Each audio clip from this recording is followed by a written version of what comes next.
Could you spend $1 trillion? I mean, we already know the answer. No. No.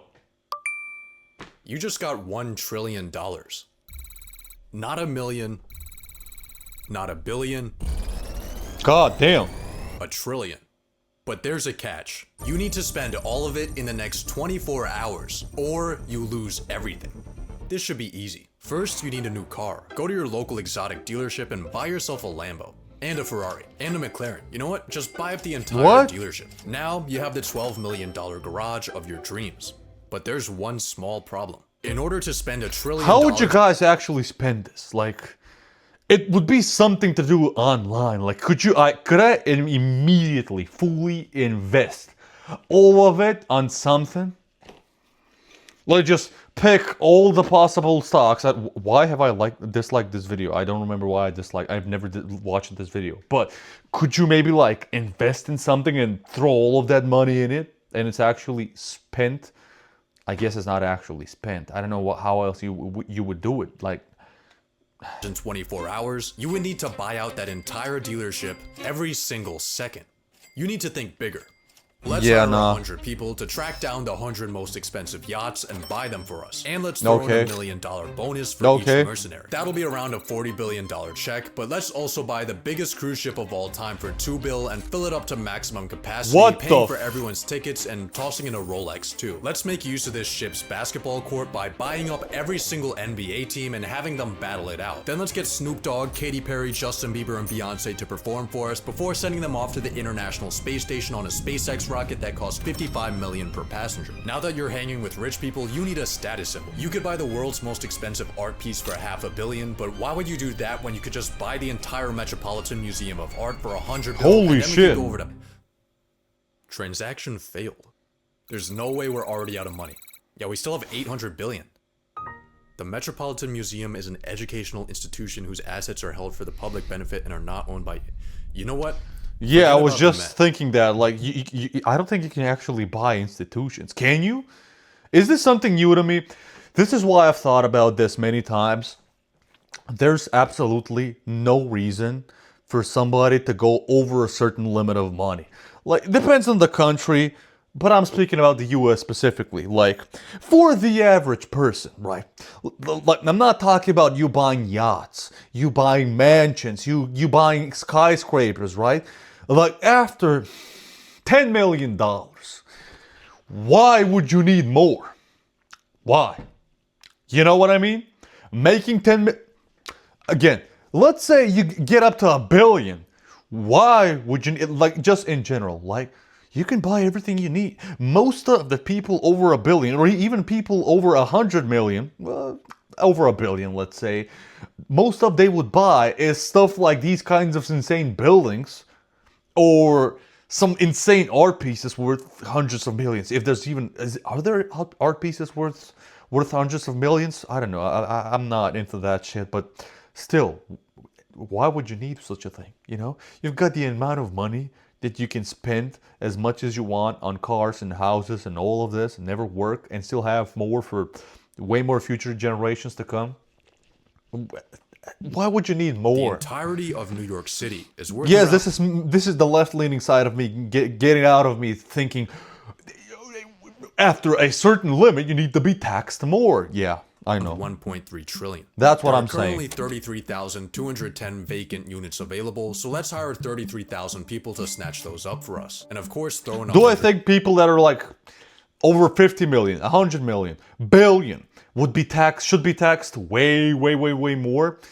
Yeah, but as far as I know, like 50, 60 something percent of the people in the US pay like 80 to 7, like the top 1% of people or top 3% of people pay like 60% of the taxes in the US. So yeah, we need more money distribution and not that much financial division between people. Commission. But here's something that's you a need bigger to think issue. About. The most expensive real estate purchase in US history was this $240 million concrete brick. That might sound like a lot of money, but you spending $240 million is like an average person spending $60. I think instead of buying houses, you should build a mega project. The sky is truly your limit. You can build your project wherever you want. If there's people in the way, buy them out with your pocket change. Or maybe try the Saudi Arabia method and relocate them into a graveyard. Actually, I think the Middle East is exactly where we need to go. So let's buy one Gulfstream G650 for each day of the year and fly across the world. Welcome to the Arabian Peninsula, where people will build literally anything. The world's biggest picture frame, the world's largest clock, the massivest cube, the tallest... Yeah, the Arabian Peninsula. They know, oil money isn't going to exist forever. Oil will eventually run out, so they want to do, make a booming tech sector, financial sector, something. Huge tourism. Hence why they're building these kinds of things. And a lot of them are pretty cool, but a lot of them have failed. Like, for example, that walled or like one line city or something. I've heard about it so much. The something in Abu Dhabi or Dubai, the islands of the whole world. That's actually also a failed project. Meanwhile, Dubai doesn't have a sewage system. Well, that's insane. Also, all of this, spending all of this money in 24 hours, even if there was a way to spend it, could you even do it in 24 hours? I guess if you can pay for, I don't know, activities that would take up years. And stuff that would take multiple years to build and for you to be delivered, for you to get them or so on. Maybe you can pay for all of it in one day. I don't think so. Ever man-made sinking islands shaped after the world map from memory. These are cool. Let's build an even bigger artificial island for 20 billion. Of course, we can't forget about labor cost, so for that, let's budget in $10. Yeah, instead of slavery, like a lot of the people, a lot of the countries use there, let's actually pay these people. A few million per person. Every single one of those mega projects I just showed you for a total donation of $101,292,010 to our Middle Eastern boys. But while you're here, take a look at the Burj Khalifa, the current tallest building in the world. If you were to stack $1 bills to the very top, the tower would be worth $7.58 million. You still need to spend 87,000 times that. A stack so high, it would go past the International Space Station. If you ever want to spend this money, you need to stop thinking in real estate and start thinking in 51st state. What? Do you see where I'm going with this? Buy a country. In 2010, the country of Liechtenstein put itself on Airbnb at 70 grand a night. This is literally nothing. You can't be looking at countries throwing themselves out for pennies. You need the ultimate prize. Somewhere cooler. Somewhere strategic. Let's buy Greenland. Based on the market price of its mineral reserves, the world's biggest island has a price tag of around 200 billion. We can afford that. But there's one small thing in our way. During Trump's first term, when he proposed the conquest of Greenland, the country dismissed the idea as completely ridiculous and firmly stated that Greenland is not for sale. Okay. Yeah, what happened with that? Let's buy an F-35 for $80 million. Fuck it. 2 F-35s. 3, 10, 100, 2 aircraft carriers. We're gonna be invading Greenland now? Destroyer ships, 1 ballistic missile submarine, 57,000 Blackwater soldiers, 1 for every citizen of Greenland. Now we have a $50 billion makeshift military, and it looks like Greenland's for sale after all. But by this point in your trillionaire spending spree, people are starting to take notice. Your exploits might not have hit TikTok yet, but rumblings are beginning behind closed governmental doors. Luckily for you, there's not much politicians can say once you own them. Buy a politician. I was about to say this. $1.5 billion. Kamala is Can you buy politicians? How does that even work? What does buying a politician even mean? Isn't that just, I don't know, just paying people to do your bidding for you? Just basically to do criminal shit for you, or to like keep the stuff you're doing for secret?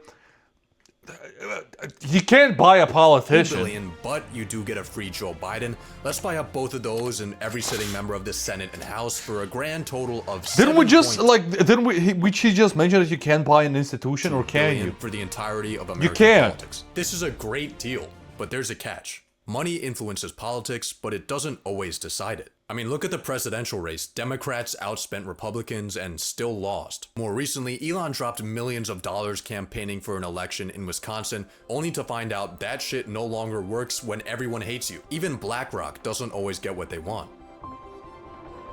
$1 trillion gives you access to almost everything. But culture and public perception are things that are not for sale. Just kidding. Let's buy every single media company. The Washington Post, Time Magazine, the New York Times, Comcast, Fox. Global ad spend for an entire year is around $1 trillion. That averages to But how does it work when you want to buy a company and they don't want to be sold to? How? a day. So let's run 1 week straight. I would buy every single media company, hell yeah. Propaganda, and we should be good. But if you're still getting heat, there's one final method you can use. And I'll just basically expose everything and make the world burn. Nation a day keeps the I mean, the world is already burning, let's be honest. Way. It's time for philanthropy. There are a lot of causes to choose from, but you should start off with the people most in need. The US government. America is currently $36 trillion broker than a homeless person. That number is increasing by $2 trillion a year. Luckily, we now have you. $220 billion honestly isn't gonna do much, but it's definitely gonna help. Assuming, of course, that the US government efficiently manages a $250 billion cash injection. You might be wondering how you're gonna send the money. And the answer is pay.gov, an official website where you can make donations to the US government to reduce the public debt. So let's just enter in your $220 billion right here and... Well, turns out the maximum amount the Treasury accepts is only $1 million. You just bought the government... Well, can't you just add 1 million multiple times? But then you would have to do it so many times. A bag of screws from Lockheed Martin. Maybe your money will put a bigger dent into medical debt. See, unlike the government, broke people dying of cancer aren't allowed to print more money to pay off their crippling obligations. Instead, their unpaid debts get sold off to collections for pennies on the dollar. But because of this discount, charities like Undo Medical Debt can erase $100 worth of debt for every $1 donation they receive. And with that ratio, you could wipe out all the medical debt in the US for just $2.2 billion. But what about world hunger? The UN estimated it would take $40 billion each year to end world hunger by 2030. We could afford that. But what about after 2030? You can't just end world hunger with just throwing out money. Okay, we need to educate people. We need to fix up economies. We need people to know how to produce food and buy food. Okay, just throwing food or throwing money, in other words, at people will not help them. That's what I've learned throughout the years, okay? So, what about after 2030? Maybe it's something that I'm not getting right. Next, how about we help out malnourished and starving college students? Student loan debt in the US totals $1.777 trillion, with the government loaning out $87.2 billion a year. But before we try to attack this, there's a slight problem. Once universities catch wind that trillionaire Jesus is bailing out their victims, they'll probably just jack up their prices. On top of that, paying off loans might be seen as unfair to older generations who had to pay their way through college and pick themselves up by their bootstraps. Turns out philanthropy isn't as easy as it seems. It's not easy. Building Amazon was not easy. Philanthropy is very similar. It's really hard. I agree with Jeff here. Let's just buy another $500 million yacht. That's nothing. So the point of this video and what we're going on so far is buying up companies, buying up, I guess, countries, or whatever, or philanthropy is not actually that easy to do. And actually just buying assets like this is, I guess, easier to do, like buildings and cars and all of this. Like all this time I was just thinking, why not just... The world economy is like 100 to 120 something. I think it was like 115 something trillion dollars, right? If it were possible for you to buy a ton of private companies around the world, like one of the most powerful, biggest ones, then yeah, why not choose that? Just do that and that's it.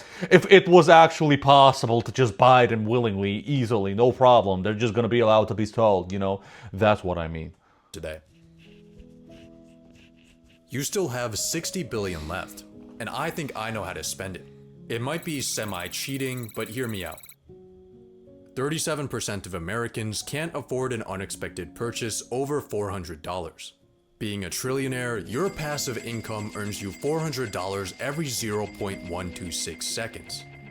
The median net worth under 35 is $39,000. As a trillionaire, you could exchange your toilet paper with rolls of $39,000 bills for your entire lifetime and it wouldn't put a dent in your finances. $1 trillion gives you horizons incomprehensible to the normal paycheck-to-paycheck living human. Even after your spending spree, you still have so much money left that it gives you too many options. You could launch space programs, clean up the ocean, fund institutions. 24 hours just isn't enough time for this much fun. Yeah. So let's buy more time. No. Make But I yourself actually a didn't think of trust that. and safely store your money in it. Now, all of those humanity-shifting endeavors, you can sleep on them, on the world's most expensive bed. Yep. I was thinking about this. Yeah.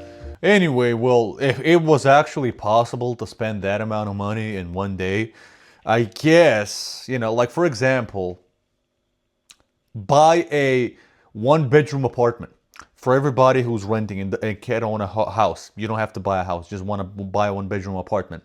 That's not enough spent.